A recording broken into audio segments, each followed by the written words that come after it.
Hey guys, আসসালামু আলাইকুম। আশা করি আপনারা সবাই ভালো আছেন। আরো একটি নতুন রিয়াকশন ভিডিও নিয়ে এসেছি। আজকে কি রিয়াকশন দেবো? একটা মুভির ট্রেইলার আসছে, ওই মুভির ট্রেইলারটা আজকে রিয়াকশন দেবো।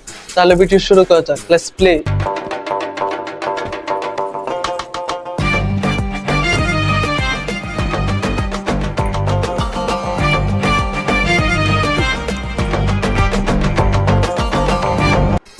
আজকে যে মুভির ট্রেলারটা রিয়াকশন দিব, ওই মুভিটার নাম হলো আলী। মুভিটা রিলিজ হয়ে গেছে 18ই জুলাই। মুভিটা রিলিজ হয়েছে, প্রেক্ষাগৃহে রিলিজ হয়েছে, কিন্তু এর আগে একটা ট্রেলার আসছে। ওই ট্রেলারটা রিয়াকশন দেওয়ার জন্য আজকে ভিডিওটা করা। ওই ট্রেলারটা অনেক ভালো হয়েছে, অনেকে বলতেছে, আর মুভিটাও খুব ভালো হয়েছে। তাই ট্রেলারটা রিয়াকশন দিতেছি, দেখি কেমন হয়েছে ট্রেলারটা। পরে প্রেক্ষাগৃহে অনেকেই দেখা বলতেছে মুভিটা খুব ভালো হয়েছে। আমি তো আর প্রেক্ষাগৃহে যাই নাই, তাই এই মুভিটার ট্রেলার রিয়াকশন দিয়ে আপনাদের মাঝে জানাই যে মুভিটা কেমন হয়েছে। তাহলে শুরু করা যাক। এই মুভিটার নাম হলো আলী। মুভিতে মেন চরিত্রে অভিনয় করছে ইরফান সাজ্জাদ, যার আমি বিভিন্ন নাটক দেখছি, কিন্তু সে মুভি করছে এটা আমি ফার্স্ট টাইম তার কোনো মুভি দেখতেছি। ইরফান সাজ্জাদ তার এই মনে হয় ফার্স্ট মুভি নাকি, আমি সঠিকটা জানি না, কিন্তু আমার দেখা ফার্স্ট মুভি তার এটা। দেখি যে ট্রেলারটা কেমন হয়েছে। অনেকে বলতেছে খুব ভালো হয়েছে। আর প্রেক্ষাগৃহে মুক্তি পাইছে 18ই জুলাই।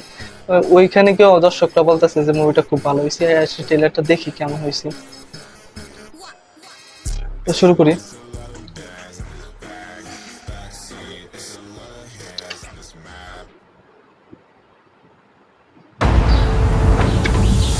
ভিকটিমটা খুব নৃশংসভাবে খুন হয়েছে। এটা দেশের মানুষের কাছে যেমনি ভয় তেমনি আতঙ্কের। প্রথমে একটা জিনিস দেখা গেছে যে এটা ইরফান সাজ্জাদ এখানে বাক প্রতিবন্ধী এবং একটা মেয়েকে দেখাইছে। দেখি যে এই ট্রেলারে কি কাহিনী ধারণ করে, কি বলে, ওই জিনিসটা আপনাদের তুলে ধরার চেষ্টা করবো। দেখি আর একটু দেখি।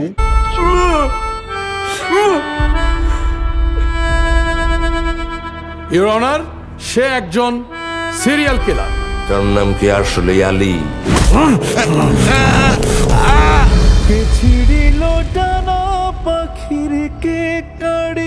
এখানে দেখেন মুভিটার যে একটা ব্যাকগ্রাউন্ড মিউজিকটা অনেক সুন্দর লাগছে আমার কাছে। কে ছিল ডানার পাখি, অনেক সুন্দর ব্যাকগ্রাউন্ড মিউজিকটা, খুব সুন্দর হয়েছে। আর এখানে এই যে দেখা যায় মিশা সওদাগর আছে, গুণী গুণী অভিনেতা আছে, মিশা সওদাগর, শতাব্দী অদূত, আরো অনেকে আছে। মিশা সওদাগর একজন উকিলের ক্যারেক্টার আছে, দেখি পরে কি হয়। শুধুমাত্র কাগজে আইন কিংবা সাক্ষীদের জবানবন্দি যথেষ্ট নয়।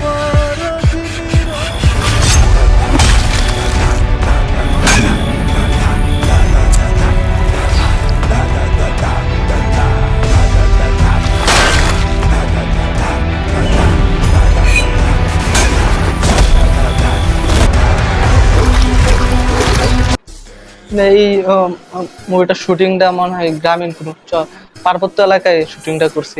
আমি জানার মতো শুনছি যে পার্বত্য এলাকায় শুটিং করছি। আর মুভির সিনেমেটিক গুলো অনেক সুন্দর হয়েছে। দেখা যাক আরে কি হয়, দেখি।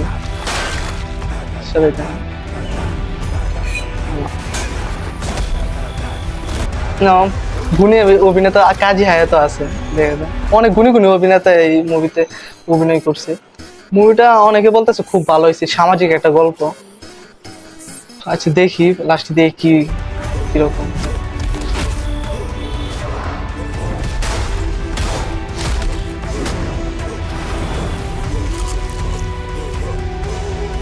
দেখি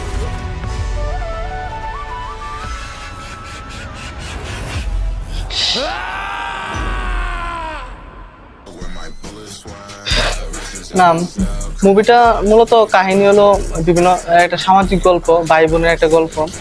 এখানে ইরফান সাজ্জাদ আর কি বাক প্রতিবন্ধী থাকে, সে তার ভাই বোনের একটা ঘনিষ্ঠ সম্পর্ক নিয়ে এই সামাজিক একটা গল্প মুভিটা হয়েছে। আর প্রেক্ষাগৃহে মুক্তি পাইছে, অনেক দর্শকরা অনেক পজিটিভ বলতেছে যে অনেক ভালো হয়েছে, অনেক ইয়েও। আর আমি ট্রেলার দেখে যেটুকু বুঝলাম যে আসলে মুভিটা খুব ভালো হবে, সামাজিক একটা গল্প। আর ভাই বোনের সম্পর্কে, ভাই বোন হঠাৎ করে আর কি তার দুই ভাই বোন বিচ্ছিন্ন হয়ে যায়, পরে তার বা ইরফান সাজ্জাদ বাক প্রতিবন্ধী থাকে পরে হচ্ছে তার বোনকে আর কি কাছে পাওয়ার জন্য বিভিন্ন ভাবে সে প্রতিশোধ নেয় আর কি সিরিয়াল কিলার হিসাবে। কি আর কি গল্প, আমার যতটুকু মনে হয়েছে মুভিটা খুব ভালো হবে আর ভালো হয়েছে। প্রেক্ষাগৃহে মুক্তি হয়েছে 18 জুলাই। আর মুভিটা প্রযোজনা করছে জাস্ট মাল্টিমিডিয়া প্রযোজনায় মানে মুভিটা হয়েছে। আজকের ভিডিও এই পর্যন্তই। যদি ভিডিওটা ভালো লাগে তাহলে একটা লাইক দেন, আর কোনো মন্তব্য থাকলে একটা কমেন্ট করেন। আর আমাদের চ্যানেলে আর এরকম রিয়াকশন ভিডিও আর বিভিন্ন ফানি ভিডিও পেতে চ্যানেলটা সাবস্ক্রাইব করে পাশেই থাকবে।